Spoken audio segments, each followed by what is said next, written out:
Jimena Ponce, ex ministra de Inclusión Económica y Social, muchísimas gracias por estar con nosotros para hablar un tema interesantísimo, que quiero empezar directamente con eso. ¿Cómo la crisis del país termina de afectar a la mujer? Bueno, buenos días, Nelson. Un saludo a todos quienes se conectan a través de este medio para poder tomar diálogo respecto a temas de interés nacional y que a veces por los otros medios es muy difícil de hacerlo. Sí. Yo espero que no solo el 8 de marzo, sino que esta preocupación sobre los temas de exclusión, de discriminación, que son permanentes y lamentablemente estructurales de la sociedad, puedan tratarse en espacios como este.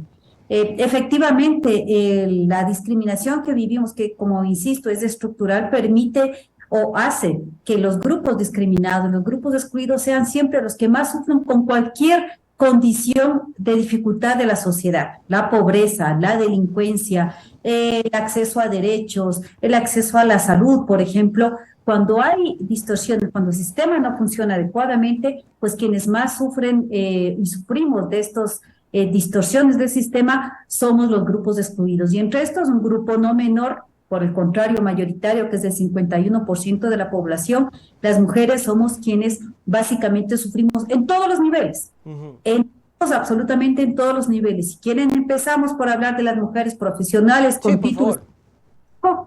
en el sector privado, y aquellas están ganando, escuchaba a nivel mundial, un 14% menos en promedio de los salarios que ganan sus padres varones. Y dicen, ¿cómo puede ser esto posible? Ajá. Por contratación individual, porque hay acuerdos confidenciales cuando se hace la contratación en el sector privado, porque los mecanismos de contratación colectiva, por ejemplo, están, por supuesto, flexibilizados o regularizados de otra manera para el sector privado que para el sector público. En el público, en Ecuador, las mujeres tenemos la misma categoría salarial, pero hay otro tipo de diferencias. Las mujeres no pueden ir ascendiendo en la carrera. Las mujeres con las mismas cualificaciones profesionales, por ejemplo, no desempeñan los mismos trabajos que los varones con sus mismas cualificaciones profesionales, así el salario sea similar. Las oportunidades de toma de decisiones, de beneficios o digamos de reconocimientos laborales también son más restringidas para las mujeres. ¿Por qué? Porque las mujeres en el mercado laboral somos casi un pasivo, porque en el caso de embarazo tenemos 3 meses de pérdida de tiempo para el empleador, tiempo para la sociedad. Cuando se reproduce la vida, cuando se reproduce aquellos seres que van a insertarse en el aparato productivo en la forma capitalista en que tenemos el sistema ahora, es de contratar, de alguien que tiene capital, contrata a quienes hacen crecer ese capital, a los trabajadores, y reproducen así el sistema. Esa desventaja que ven los empleadores en las mujeres es también valorada, por supuesto, en todos los tipos de contrataciones, en la relación que hay con las mujeres, en los posibles beneficios que existan. Jimena, oiga, créanlo que es increíble que sigamos en esta época hablando de cosas como lo que usted acaba de mencionar, es decir, y tiene una razón bastante fuerte, que a la mujer se la tenga que condicionar desde el solo hecho de ser mujer, porque es que se va a embarazar y me va a costar, es que no la contrates porque se va a embarazar. Oiga, créalo, Jimena, y le cuento un caso particular. A mi hermana le pasó, era trabajadora de una X hospital y salió embarazada y le dijeron gracias. O sea, ¿cómo cambiamos eso? Le dijeron gracias. Trabajaba bien, era buena trabajadora, era enfermera, muy bien. Ella quería que simplemente la cambien porque estaba en condición de embarazo para seguir trabajando, no en laboratorio, por temas de cosas, pero le dijeron gracias. ¿Cómo cambiamos eso, Jimena? Hay que tratar de empezar por algunos elementos. La legislación es una de ellas y me permito hacer una referencia personal.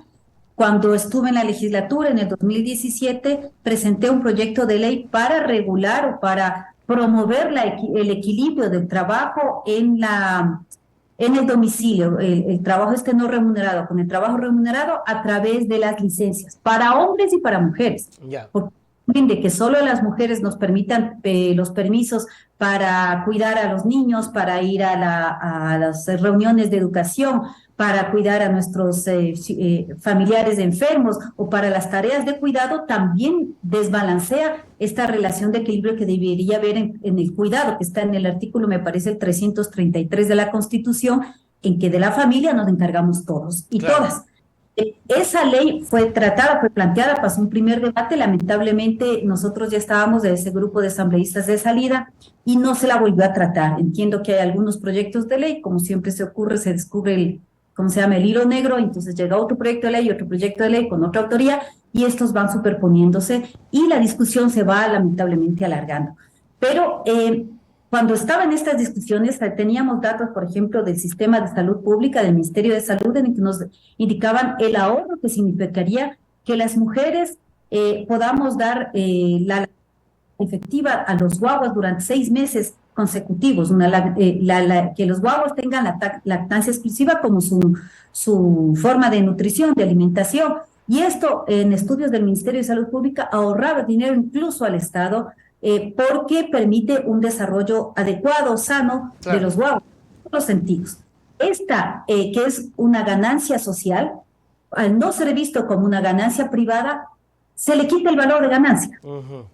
También está concebido que la ganancia es cuando suena, es cuando está en metálico, pero es una ganancia social que además permite que haya ganancia en metálico cuando estos niños y niñas son gente sana, que permiten luego estudiar, permite luego incorporarse al aparato productivo en el modelo en el que está. Pero la empresa privada no lo ve así. Estructurales que hay que irlas desarmando, rompiendo, y me parece que la lucha de las mujeres, las marchas que se hacen, esa visibilización que se hace con fuerza, por como tiene que ser, permite que estos elementos se pongan a consideración.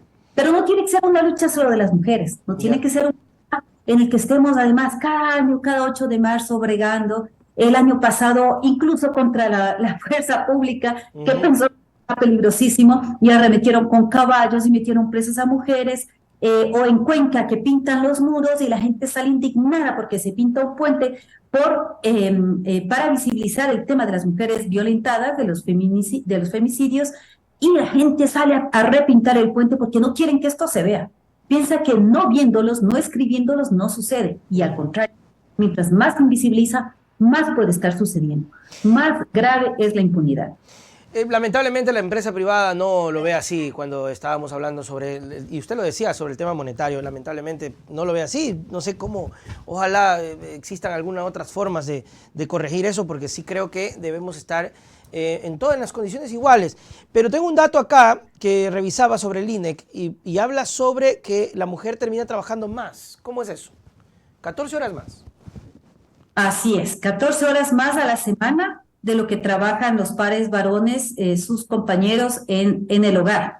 Si uno cuando a veces hace chiste, dice uno es multitask, uno es multifuncional.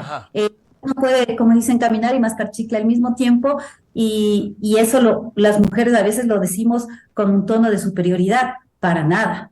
Eso refleja la inferioridad, eso refleja una carga que hemos tenido desde chiquitas nos han acostumbrado a que hay que ayudar en la casa, más que los varones, y los varones se han acostumbrado a eso, y no es mi mamá la que nos edad, es la cultura dominante la que nos ha enseñado eso y lo va reproduciendo, porque eso también de echar la culpa a la mamá del machismo es también una aberración cultural. Entonces, este lamentable hecho de las número de horas, 14 horas semanales más, significa que nosotros tenemos 14 horas menos para poder dedicarnos a estudios, para poder dedicarnos al ocio, para poder dedicarnos al deporte, al hobby, a enriquecernos desde otras perspectivas, lo cual nos elimina también o nos resta las posibilidades, como decía anteriormente, de logros profesionales, claro, de logros sociales comunitarios, de una participación en la sociedad, por ejemplo, o de una participación política. Eso lamentablemente son anclas, son grilletes que nos van pesando en los pies para poder caminar a la misma velocidad que lo hacen nuestros pares varones. Entonces, ¿en qué se convierte esta lucha? Se convierte en una lucha de derechos humanos, no solo de derechos de las mujeres, porque esta posibilidad de avanzar como mujeres en la igualdad de los derechos significa que la sociedad avanza. Una medida del avance de la sociedad, el índice de desarrollo humano y todos estos indicadores que van poniendo los ODS, el cumplimiento y significa que los seres humanos avancemos en igualdad. Y además de desigualdad entre géneros, imagínese que ponemos la desigualdad campo-ciudad. y le colocamos la desigualdad por etnia, por identificación étnica, y le ponemos la desigualdad por pobreza, y ahí tenemos que una mujer, por edad, por discapacidad, entonces una mujer que es afro, que vive en el campo, tiene las condiciones peores para poder tener un desarrollo en igualdad de condiciones. Imagínese usted. Y en ese punto es donde debe intervenir el Estado con políticas públicas, ¿verdad? ¿Cómo hacerlo desde su experiencia? ¿Cómo hacer para ingresar o cómo hacer para que al menos un gobierno identifique que la política pública debe estar aplicada al género, no políticas públicas de género? Bueno, estas son luchas bastante importantes que hay que seguirlas dando. Hay que tratar el tema de género con mucha seriedad. No creo que, por ejemplo, avances institucionales en constituir un Ministerio de la Mujer pueden significar mayor cosa si toda la política pública no es una política orientada al género. ¿Esto qué significa? No orientada mujeres, sino orientada a cumplir los derechos de la ciudadanía, entre las cuales estamos las mujeres. Una política de enfoque de derechos y, por supuesto, con su especificidad de enfoque de derechos para eliminar las desigualdades, tiene que considerar estos elementos que, por supuesto, biológicamente deben reconocer las diferencias biológicas que existen, pero debe crear políticas para que esas diferencias se igualen, se equiparen y sean justas para todos y para todos, sean equitativas. Tenemos, por ejemplo, el impacto que tiene la tasa de desempleo en las mujeres es, por supuesto, mucho mayor de desempleo digamos, en la sociedad, viene a ser mucho mayor las tasas de desempleo en las mujeres que en los varones. Y en el de 2021, por ejemplo, mientras los varones tienen una tasa de desempleo en promedio para la región de América Latina, aproximadamente, estoy aquí tratando de ver, entre el 8%, en comparación con las mujeres cerca del 12%. Es decir, una diferencia de 12 a 8 en cuanto a los niveles altos de desempleo. Esto significa como que la mujer estuviera además desempleada, pero en realidad está trabajando sin remuneración, que son los trabajos de cuidado que se realizan en la casa. Con este aporte que digo de las tareas de cuidado que tiene a la sociedad. ¿Cómo cambiarlo? Pues indudablemente no solo con más mujeres en el poder, no solo con más mujeres al frente, eso da cuenta de un avance de visibilización de las mujeres, pero también con más mujeres y hombres con políticas de género, con claridad en las políticas de género. Y en el caso desde mi perspectiva, con mujeres feministas. Un feminismo que cuestione la estructura, porque esta desigualdad no es solo, digamos, fruto de una evolución histórica, sino es fruto de unos intereses de los sistemas de reproducción de las desigualdades que permiten que un sistema de explotación continúe, se consolide y se perpetúe. Sobre la sociedad que hablaba Jimena usted y ahorita que le pone el ingrediente feminista, ¿estamos preparados como sociedad? A veces ¿están viendo una evolución ustedes o todavía seguimos con este rechazo a lo desconocido porque de pronto no nos atrevemos a conocer el feminismo? Creo que hay evolución, creo que hay mayor aceptación, reconocimiento de las desigualdades, pero a velocidades muy lentas, Y además, por supuesto, es una disputa por siempre atrás está el poder. Si estoy indicando que esto es la base fundamental de un sistema que permite las desigualdades y en ese nivel de desigualdades permite la explotación, por supuesto, ese sistema quiere perpetuarse. Entonces, por todas las vías van a tratar de mantener el sistema. Edulcorado, pintado de morado, pintado de días de celebración, pero esas permisividades que se da el sistema son precisamente para perpetuarse. Y por el otro lado tenemos el feminismo, porque el pensamiento neoliberal dice también ser feminista, ese feminismo de decir, bueno, las mujeres hay que empoderarlas, entonces tenga su cartilla de derechos, vamos a la marcha y vístense todas de un color y con eso vamos a la marcha con nuestros carteles, pero por supuesto no tiene que ser violenta, vamos a salir entre las mujeres, vamos y volvemos sin tocar las estructuras. Ese desde mi perspectiva, y uso un término que suena despectivo, pero así es porque es chocante, eso es mujerismo para mí. Y lo que debe ser es un feminismo. Es un feminismo en el que existan políticas de género que son aplicadas o que deben visibilizar, identificar y tener claridad respecto a las posibilidades de las mujeres, a la generación de oportunidades para las mujeres, pero también a cambios culturales en los hombres, lo que se llaman ahora las nuevas masculinidades, es decir, la posibilidad de que también puedan tranquilamente dedicarse al cuidado de los hijos, Claro. tener de paternidad, por ejemplo, como hemos tenido ya un avance en el Ecuador de 15 días, ya no es calamidad doméstica de 3 días, cuando le nace un guagua, ups, me nació un guagua, qué calamidad, sino, Claro. sí, sino que ahora es licencia por paternidad. ¿Cómo no poder tener también estas posibilidades de licencia con o sin sueldo? Esa era parte de la ley que yo estaba proponiendo, dependiendo de los acuerdos que se logren, de las posibilidades que tenga el Estado también para cubrirlo, para que los padres también se hagan cargo de la crianza de los hijos.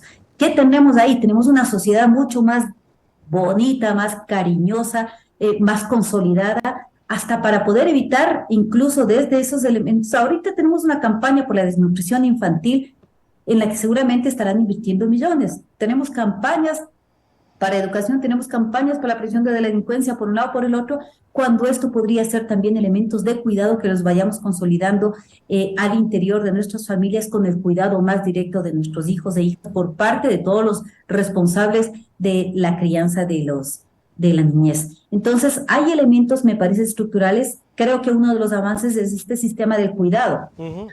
Anteriormente, cuando estaba en el 2017 tratando el tema de la ley, poca gente hablaba, habían estudios anteriores, el Ministerio de Salud fue muy proactivo, UNICEF, ONU Mujeres también muy proactivas al respecto, y no digo que por eso, pero digo que yo me ubico en el tiempo. Al mismo tiempo han ido avanzando otras posturas y ahora el sistema de cuidado se va posicionando con mucha mayor fuerza. De hecho, en la Constitución ya se lo colocó como un elemento importante la crianza, el cuidado de los hijos e hijas o de las familias, porque también en el COVID vimos lo importante que era el sistema de cuidados y no estamos preparados para eso. Cada uno agarró por donde pudo a su sistema de cuidados. Las mujeres fueron las que más perdieron los trabajos, porque eran las que naturalmente debían cuidar a sus hijos y eso, por supuesto, genera unos retrasos en la igualdad de oportunidades a las mujeres.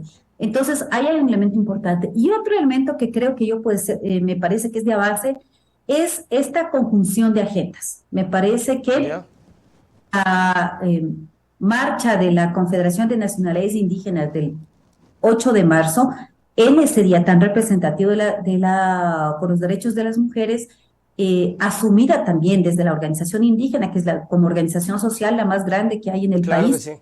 Claro, incluso a la marcha o a la convocatoria que pudo haber tenido los trabajadores, que habría sido interesante también que como unidad, como frente de trabajadores, todas sus organizaciones, sus sindicatos puedan también expresarse, porque los trabajadores también son parte de los frentes de trabajadores.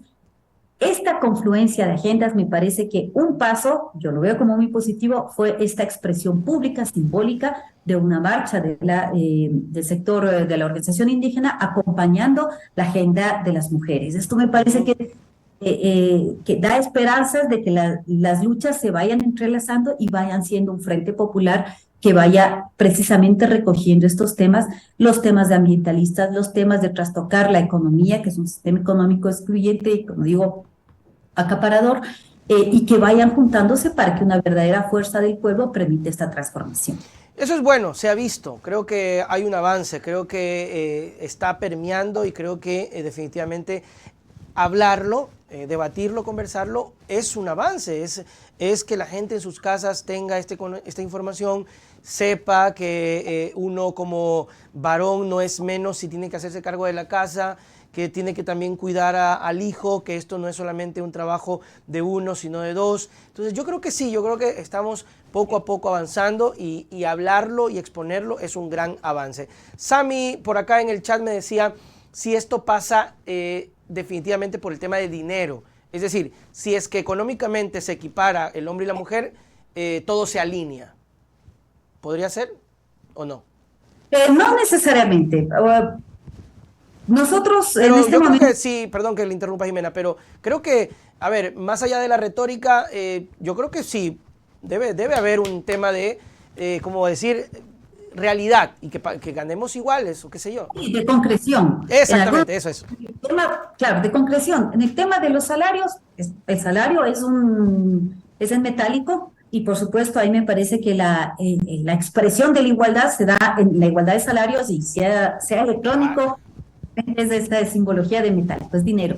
Pero en el tema de cuidados, es interesante en la ley cuando planteamos, yo decía no retribución económica, no necesariamente retribución económica, es decir, que no hay un bono para cuidado del adulto mayor, que no hay un bono, no necesariamente un bono para el cuidado de la persona con discapacidad, que la figura de Joaquín Gallegos Lara, ese bono que existió, me parecía que funcionaba bien, pero que el bono, entre comillas, sea el tiempo, que la tranza sea el tiempo, para que uno no tenga que pasar por el mercado laboral, mercado en ese sentido de transar la fuerza laboral, la energía, las calorías que uno puede destinar en metálico, sino que la tranza sea, antes de que llegue a ese estado en que ya hay una diferencia en la tranza, el trueque sea a través de las horas, es decir, que los permisos puedan darse a las mujeres, a los varones, a los papás, a quienes son los cuidadores o cuidadoras de los guaguas o de las personas adultas mayores o de las personas que caen con alguna enfermedad y puede entonces de esta manera dedicarle ese tiempo al cuidado que necesitan estas personas. Todos necesitamos cuidados y en esto hay que estar clarísimos. A veces se piensa cuidado a los niños, pero si usted empieza a enumerar, todos necesitamos cuidados. En toda la etapa de nuestra vida, hasta que desde que nacemos, desde que estamos en el vientre, hasta que acabamos de morir, todos necesitamos cierto tipo de cuidados. Y el Estado o la sociedad está hecha a veces dando mayores cuidados o siendo relevante o permitiendo los cuidados, siendo más eficientes servicios para ciertos grupos o para ciertas edades. Cuando no hay presupuesto, se les quita el cuidado a los chiquitos. Cuando pues se les quita el cuidado a las mujeres embarazadas. Finalmente son mujeres ya naturalmente como cuidar los guaguas. Pero al hombre educado de 50 años, al trabajador, a ese no se le quitan los cuidados. Entonces el sistema de salud o el sistema privado de salud tiene que funcionar efectivamente para ellos. Si nos ponemos de una racional para ver todo este esquema, hay esas distorsiones del Estado y de la política pública en la que se hace énfasis al uno al otro. Lamentablemente tenemos gobiernos en los que de corte neoliberal en los que dicen hay que achicar el Estado. Y ese achicar el presupuesto. A ver, ¿a quién le quito? ¿A quién le quito? Y entonces quitan a los niños, a las mujeres, a la gente, al sector rural, a eso se les quita, porque además son las voces menos, que suenan menos. Es el 8 de marzo y porque hay convocatorias y porque hay marchas y porque se pintan los puentes. Ahí es cuando hay la posibilidad de sonar. Jimena Ponce, muchísimas gracias por su tiempo, por conversar con nosotros, muy chévere. Sus palabras para despedirnos. Bueno, convocando a que esta lucha por los derechos de las mujeres la hagamos todos, la hagamos hombres, mujeres, desde todos los espacios, que ubiquemos ahora que vienen nuevas autoridades locales, que la política tiene que ser una política de un gobierno feminista y una agenda de gobierno feminista circulando por ahí muy interesante que enfoca después de largas discusiones junto a agendas de organizaciones de mujeres y plantea elementos que tienen que centrarse en los temas de cuidado, que se centran en una economía más justa y solidaria, que se centra también en los derechos sexuales y reproductivos de las mujeres y por supuesto en los temas de violencia que tienen que pararse. Así que hay elementos ahí, no descubramos el agua tibia, vamos recogiendo lo que existe, seamos más eficientes en los tiempos, se instalan y pueden empezar a trabajar con un enfoque de género y así resolver bastante los problemas que tenemos en nuestra sociedad. Que así sea. Gracias, Jimena. Chao, chao. Gracias, un gusto. Muy bien, ahí estuvo Jimena Ponce hoy conversando con nosotros sobre temas interesantísimos que definitivamente pues busca la evolución. Debemos evolucionar, debemos respetar, debemos cambiar, debemos sí, y discutir y hablar, porque si no se habla, se tapa, y lo que se tapa no es que se olvida, está ahí, y luego va creciendo y puede ocurrir muchísimas cosas.